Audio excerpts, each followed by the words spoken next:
there was a sense that I could become lost within my marriage and within my mothering and within my home educating. And I wanted to try and retain that sense of self and understand who I was and understand what my worth was if I wasn't someone who was the main breadwinner in the family. I thought, if I can write a book, it's something I can manage in my own time and maybe I'll make some money. And that's just bonkers because hardly anybody makes any money out of writing a book. But my options were limited. I had a very, very sick child and I had no support. It was really nice to have that structure, which is actually very simple, but I think really effective, because what I wanted to do was I wanted to write almost in real time what was happening in my life. I wanted to capture the urgency and the kind of the claustrophobia of what it was to be a single full-time carer. Hi, I'm Claire, founder of Creativity Found, a community for creative learners and educators, connecting adults who want to find a creative outlet with the artists and crafters who can help them do so, with workshops, courses, online events and kits. For this podcast, I chat with people who have found or refound their creativity as adults. We'll explore their childhood experiences of the arts, discuss how they came to the artistic practices they now love, and consider the barriers they may have experienced between the two. We'll also explore what it is that people value and gain from their newfound artistic pursuits, and how their creative lives enrich their practical, necessary, everyday lives. For this episode, I'm chatting with Caro Giles, a theatre arts graduate turned actress, teacher, mother, home educator, carer, and now published author. Hi Caro, how are you? Hi, I'm good, thank you. How are you? I'm very well. Tell me first of all, what form your creativity takes right now? So I'm creative at the moment mainly through my writing, but also through music. So I write as much as I can, and I'm exploring lots of different projects at the moment following the publication of my first book, 12 Moons. I'm exploring different ideas on my own and with my writing group and with my agent and with my editor, and just trying to think about what's going to be the next best project for me to work on. And it's quite exciting that period of time where there are lots of ideas floating around, just trying to grab onto the ones that might stick. So that's where I'm at with my writing. And I also am always creative through music as well. So that's just part of my daily life. I like to play the piano. I like to sing. I run a women's singing group in my house. And I guess alongside that, I'm always being creative with my children as well, most of whom are unable to attend school. So we're always working on different creative projects. So it's a very creative house. Fabulous. We will learn more about all of those aspects as we go along. Start though with your childhood. Were those creative activities or other ones, were they a big part of your childhood? I had a creative upbringing, although I wouldn't say that my parents were particularly creative, although they like to create now, perhaps more so later in life. My parents enjoy music. My mum is a really lovely artist. My dad likes to write. But when I was growing up, I was really fortunate that I went to a school where the music was really excellent. And I was lucky enough to have piano lessons. So there was always lots of music in the house. I was particularly drawn to music and to performance as a child. So I really loved acting and putting on performances. I would do that with my brothers and my sister and kind of boss them around and tell them which parts they were playing. But I would also do lots of amateur dramatics, amateur operatic society, played in loads of musical ensembles, and that really was the glue that kept everything together for me. I was not so much doing any writing in those days, but I think through other forms of creativity, I was telling stories. Yeah, definitely. I used to love the amateur dramatics. I would always be in the chorus because I love to dance. And I was dancing all through doing my GCSEs and A-levels in shows. It was a brilliant time. I know that you did actually become an actor. Was that through a further education path? Yeah, so all I ever really wanted to do was be an actor, and my family were supportive of that. It was quite tricky. I went to school in a market town in Yorkshire, like a state secondary school. There wasn't a drama department there, which was, I think, why I did so much outside of school, because the school, school couldn't meet my needs in terms of acting. I was academic, and my parents were really keen for me to do a degree if I could, because they knew that acting was a precarious career. So I really wanted to go to drama school though, and I managed to find a drama school in Guildford that did a full-time practical performance course alongside a degree which went through the University of Surrey. So I got a diploma in acting and a degree in theatre studies, and actually later in life I was very pleased that I had that degree because it meant I was able to find other work when acting work wasn't available. So you did get acting work. How does a person do that after education? Meaning, how did you go about Yeah. getting work? With difficulty. Despite going to a really good drama school, I wasn't particularly well connected. I didn't come from an acting family. I didn't come from a wealthy family. And the reality of being a jobbing actor is that you have to always be available for auditions. And at the time, it was really useful to live in London as well. And so it was an expensive city to live in, and I had to earn money, but I was working in these kind of precarious temping jobs that would enable me to still go to auditions at short notice. So it was really, really hard. I did manage to sustain an acting career throughout most of my 20s. I was doing, like a jobbing actor, doing touring theatre, mainly touring around the country. It wasn't particularly well paid, doing theatre in education, working with outdoor theatre companies. And I really loved it, but I felt like I didn't earn enough money. I didn't have any control over my life. One of the things I did to help that kind of feeling of being out of control was work with an arts collective in London. And we used to put on club nights, and I used to sing in a band, and we used to put on theatrical performances. We went to the Edinburgh Festival, and I used to produce a lot of events. And so that was a really nice way to feel that I could kind of manage my creativity myself. But a lot of the time I felt that I was at the mercy of directors and agents, and that was really frustrating to me. It's kind of a hand to mouth existence, and I didn't feel like I was building a career in any meaningful way. I was kind of just jumping from one thing to the next, and not having that support network of having parents with a house in London or parents who were within the acting industry made it quite hard. Actually, I didn't feel that I fitted in very easily. So was that the reason for stopping? The reason I stopped acting was because I had met someone that I wanted to be with, and I really, really wanted to have children. And I knew that I couldn't afford to have children if I kept acting. And I also knew I couldn't keep going on tour and easily look after children. So I decided I'd been doing some temporary teaching and running drama workshops and music workshops in schools, and I decided to consolidate that by doing a year's teacher training, which is why the degree had been a real winner, because it meant I only had to do a year and then I was qualified as a teacher.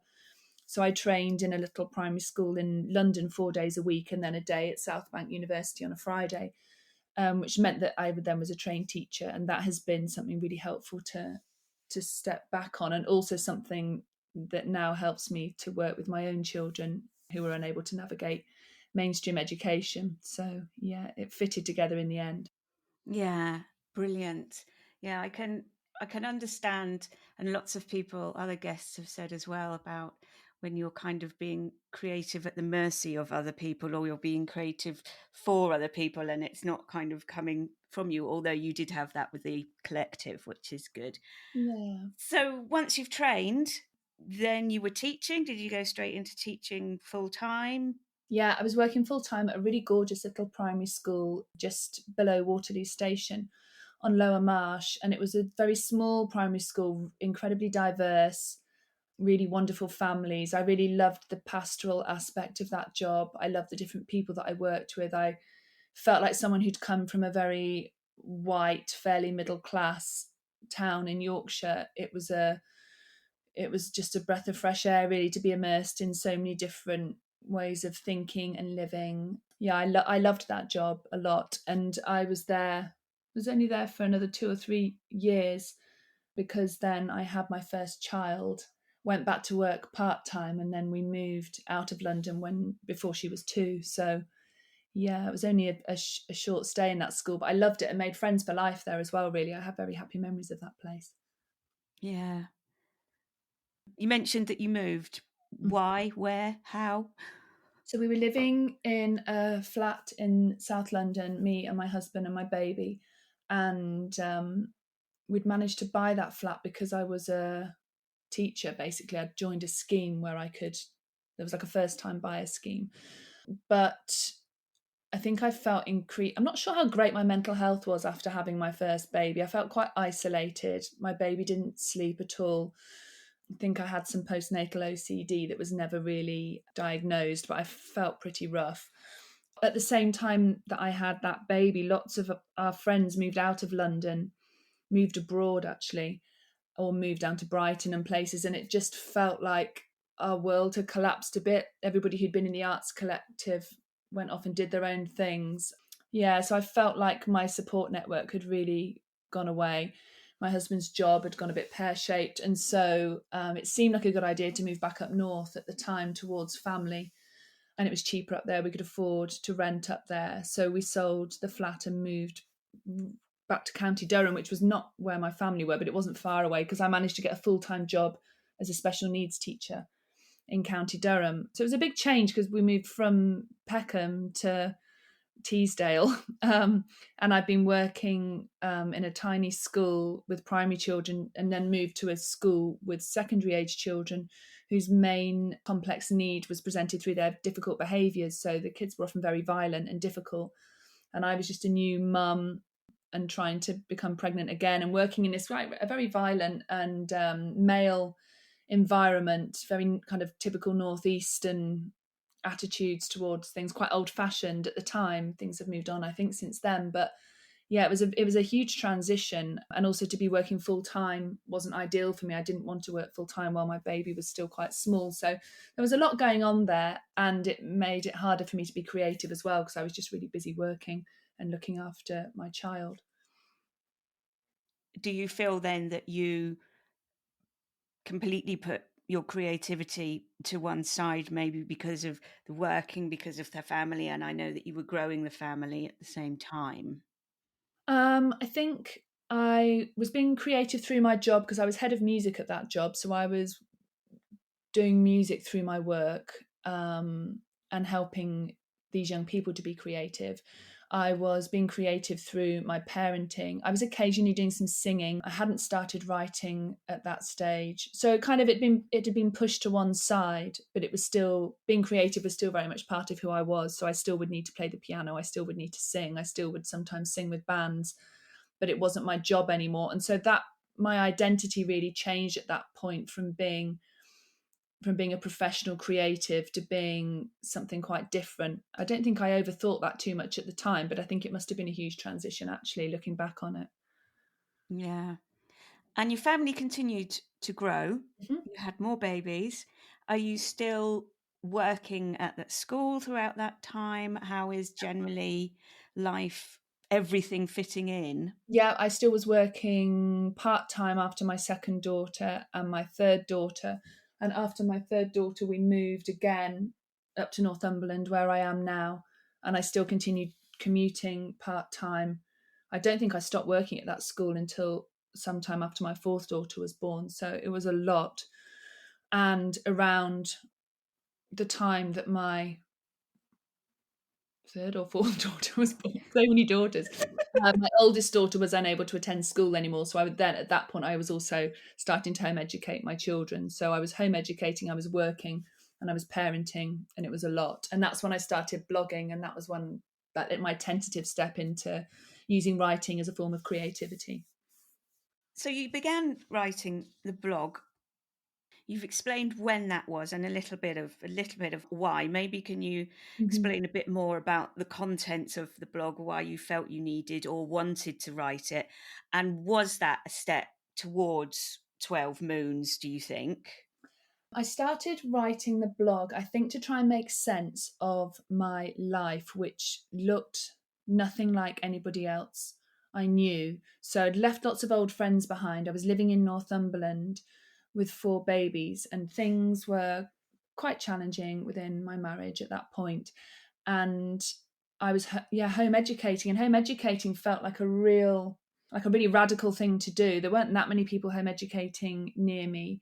I didn't really understand what my daughter's needs were at that point, other than school wasn't going to work for her. So I was just trying to understand all of that. And I guess I was using my background in education to try and explore a little bit why my child didn't manage at school and how I wanted to educate my children. Because at this point, it was kind of a choice to home educate. My child hadn't completely broken inside the system, but she wasn't thriving. So we were electively home educating at that point, and I was interested in exploring what that meant and what we had lost within the mainstream system that my children were gaining by being home educated. And I was also keen to think about my own identity within that as well, because there was a sense that I could become lost within my marriage and within my mothering and within my home educating. And I wanted to try and retain that sense of self and understand who I was and understand what my worth was if I wasn't someone who was the main breadwinner in the family. So I guess that idea of rediscovering myself, understanding myself, which is one of the strong themes in 12 Moons, did start to germinate through that blog. It also was quite political as well, because I was thinking about why the education system wasn't working. And that's something I touch on in 12 Moons and something which I will continue to explore through future books, I hope, as well. Did you find the writing process natural, easy? Did you need to work on it? I think I found that I had a natural style. People told me that I wrote well, but I didn't really know anything about it. I just thought I was articulate. Like, I'd enjoyed writing essays and stuff at school. I enjoy reading a lot. So maybe it was something that came quite naturally to me. I found it a really good way to connect with people, which is one of the reasons that I wrote 12 Moons, because I guess one of the things I was writing about was isolation, social and cultural isolation, as well as geographical isolation. So I guess it's something that came quite naturally to me, but also I'm someone who is quite ambitious. And so I did look for ways to further my writing. Like, I would send off articles to places, and I would review things and send them off and get them published and things. So I think I was also looking for a way to develop my own identity beyond motherhood and home education. And are you the kind of person who will write as and when the mood takes, or do you have to hone a particular way of fitting it in, a practice? Yeah, so I can't just write as and when, because I'm a full-time carer and I'm a single mother. So I make lots of notes, and I'm as prolific as I can be, I think, with the constraints in my life. I don't know, should I tell you about the masters that I did? Because that was really influential in terms of me establishing a practice and a discipline around my writing. So I applied for an online masters in nature and travel writing around the time of the pandemic hit. And I'd been looking into masters for a while, but I couldn't work out how I could afford childcare. So I found this online one and wasn't particularly thinking I was a nature or a travel writer. But when I spoke to Stephen Moss, the writer who runs the course, or ran it at the time, he said I could combine my life writing and the other stuff I wanted to do through the course. And so it was so accessible for me. And that was really a way for me to start to get proper feedback on my writing, to learn to be more critical of what I'd written, to learn to edit. It was really great in terms of meeting industry people, and it helped me just to develop a regular practice. And so I would get up and write every morning early, and that was how I wrote my book. That's how I wrote 12 Moons. And I think it gave me the discipline and the confidence to be able to write a whole book. Although looking back now, I still can't even see how I wrote a whole book in lockdown with 4 kids. But yeah, somehow I did. And so I must remember that as I go into future books. Yeah, it's a lot. It's a massive achievement. Creativityfound.co.uk is the place to go to find workshops, courses, supplies, kits and books to help you get creative. So if you're looking for your own Creativity Found experience, go have a browse to see what's on offer so far. And if you can help adults to find their new creative passion, please get in touch on social media or through the contact details on the website. So explain to our listeners what the story of 12 Moons is, please? Okay, so 12 Moons is a year of my life with my children living on the edge. And I like to think about this idea of living on the edge because it describes lots of different strands in the book. So I'm exploring what it is to live on the edge of the country in Northumberland. And I'm exploring what it means to live on the edge as a woman on her own, what that means to be a woman on her own and a single mother. And I feel like I'm on the edge because I am educating my children myself. We are on the edge because we are a neurodivergent family. And as you will find out in the book, sometimes I'm on the edge because life is really hard and it makes me feel like I'm on the edge. So this book follows me and my family over the course of a year, and it looks at themes of isolation and of regeneration, rediscovery. It's a love letter to the county where I live, that I guess I feel like I don't belong anywhere, and part of writing 12 Moons was trying to understand the landscape and try to make it feel more like my home. So there's lots of place writing about Northumberland, and it's a story really of a woman finding herself again after completely losing herself inside her marriage. It's also a rallying call, a rallying cry to people everywhere to understand what it is when you have a family that doesn't fit in. Yeah, so it's political, it's deeply personal. I think I've written very honestly about my own feelings around divorce and around parenting neurodivergent children and around living somewhere in the middle of nowhere, miles from anybody. So I guess it's tied together by the moons that makes it something it's a very universal story in that sense, although it's deeply personal to me. I feel like using the skies, using the sea and the moons means it can be applicable to anybody who's ever felt alone. And that was what I wanted to do, was to try and reach out to other people who might have felt isolated in the same way that I have. I definitely believe readers will be able to see some of their own experiences in your experiences. And you write about them beautifully. It is a lyrical, beautiful, wonderful style that you write in. Thank you. Thank you, Claire. How is your writing style developed? How do you feel it is? And what's the difference? What's the change from going from writing a blog to writing the full book? And was it your choice to write the full book? Did you say, right, I'm going to write this now? So before the pandemic, I had separated from my husband, and then during the pandemic, I got divorced, and that was a very traumatic experience. And I felt that I had completely lost myself through that experience, and so I did want to write a book that wrote me back onto the page. I go back to that phrase again and again in 12 Moons. How can I write myself back onto the page? So,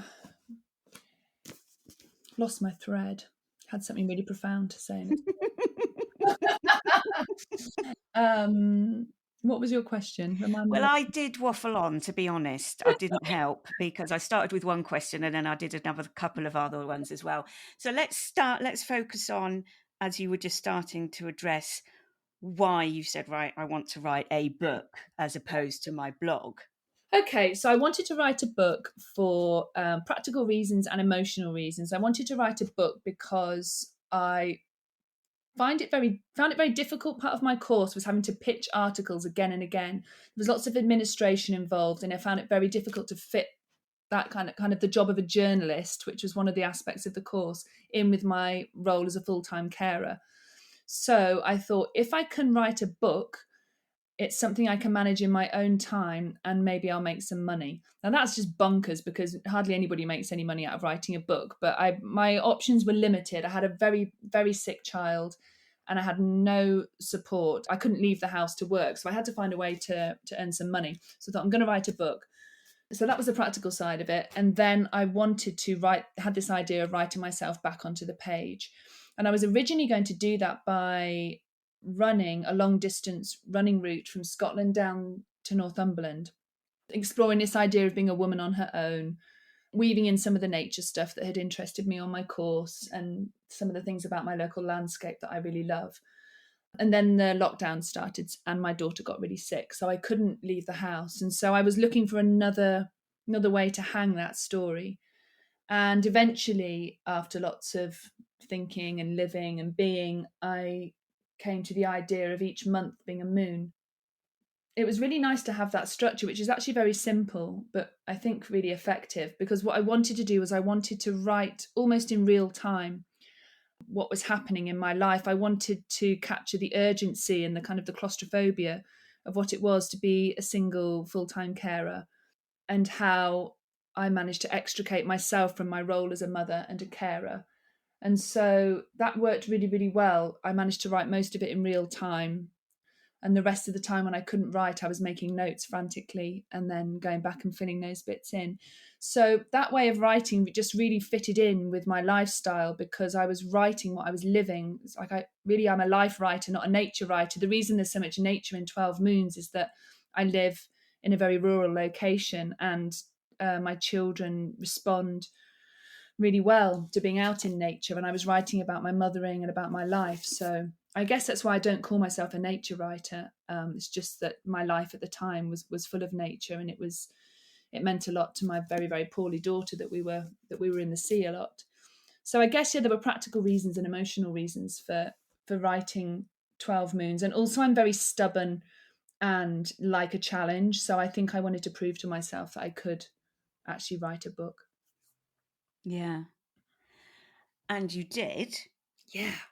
And you got it published. Now, I've spoken to various guests who have self-published, been published traditionally, I say in quotation marks. You accidentally navigated the process in a less usual order, I believe. Tell me more about how 12 Moons has made it to the bookshelves. Yeah, I mean, there was some luck and there was obviously loads of hard work, but there was some luck and good timing involved as well. So as part of our course, our masters, we were encouraged to enter competitions just as a way of, having a deadline to work to, producing another piece of work, and potentially, hopefully, having your work recognised and read by influential people. So I entered the BBC Countryfile New Nature Writer of the Year competition. And really, it was like I literally just got it over the line just before the deadline. I remember sitting on my bed, and all my kids were around me, and I was trying to edit this piece of writing I'd done about a rock pool.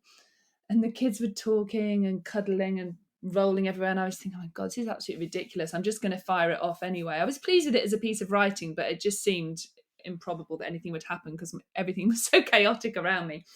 And then I won that competition. And yeah, really, it's not, ridiculous to say that it was life changing, because it was life changing. And that was how my editor found me at Harper North. She found my website and sent me a message through it. And on my website, I kind of arrogantly declared that I was currently writing a book. And I'm glad I did do that now, because it made her ask about it. And then we started toing and froing, and she really liked what I had written. And she offered me a book deal. And that was really overwhelming, but exactly what I wanted. But at that stage, then I was also encouraged to find an agent to help me negotiate the deal with the publisher.